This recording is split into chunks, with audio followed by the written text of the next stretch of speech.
না।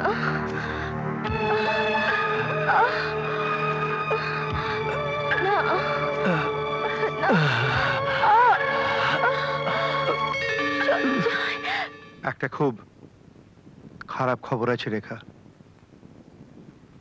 সন্দীপের বাবা মারা গেছে।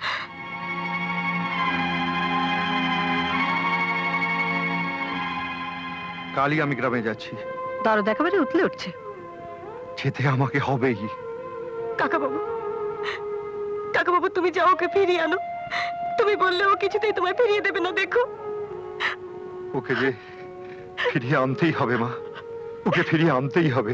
সে কি মাত্র দ্বাদশটি ব্রাহ্মণ ভোজন করিয়ে বাপের শ্রাদ্ধ করতে চাও? কি কাঙালি বিদায় নাকি? দেখছেন তো আমাদের এই অবস্থা। ডাকাডাকির কি আছে? এই দাসুখুরের কাছ থেকে আরেকটু ধান নিয়ে বাপের শ্রাদ্ধটা ভালো করে করে ফেলো। যতই শ্রাদ্ধ করো আর বিশ্বাসী স্বর্গ করো, বাপের দেনা শোধ না করলে স্বর্গে কেন নরকেও স্থান হবে না। বাবার দেনা যদি আমি শোধ করতে না পারি, তাহলে আমি কথা দিলাম যে ভিটের উপর আপনারা দাঁড়িয়ে আছেন সেটা দিয়েও আমি আমি দাসুকের ধার শোধ করে দেব। আজ আমাদের রেহাই দিন। চলো হে চলো, বাড়িতে ডেকে নিয়ে অপমান। আরে দাঁড়াও দাঁড়াও, পুত্রের কোথায় বাপকে নরক থেকে টেনে তুলবে, তা না দুর্মুষ দিয়ে বাপকে নরকে ঢোকাতে চাইছে। পুত্র নয়, পুত্র নয়, কুপুত্র, বিশ্ববৎ, পরিত্যাজ্য। চলো চলো চলো, চলো। দাঁড়ান, আপনাদের ফর্দ মতোই শ্রাদ্ধ হবে। ঠাকুরপো, হ্যাঁ বৌঠান, সেই মতোই আয়োজন হবে। ব্যাস সেই কথাটাও সন্দীপ বাবাজি। হ্যাঁ, আমরা দাঁড়িয়ে থেকে তোমার পিতৃদায় উদ্ধার করবো।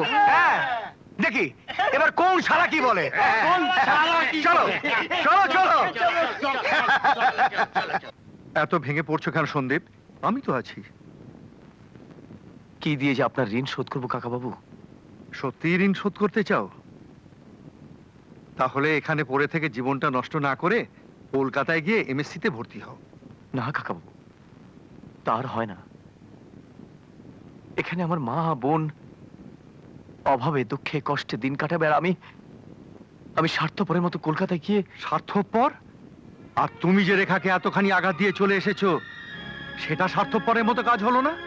হ্যাঁ, কাকিমা নয় অন্যায় করেছে, কিন্তু সেই মেয়েটা যে প্রতিটা মুহূর্ত তোমার জন্য চোখের জল ফেলছে, প্রতিটা দিন তোমার অপেক্ষায় রয়েছে, তার কথা তুমি একবারও ভাববে না?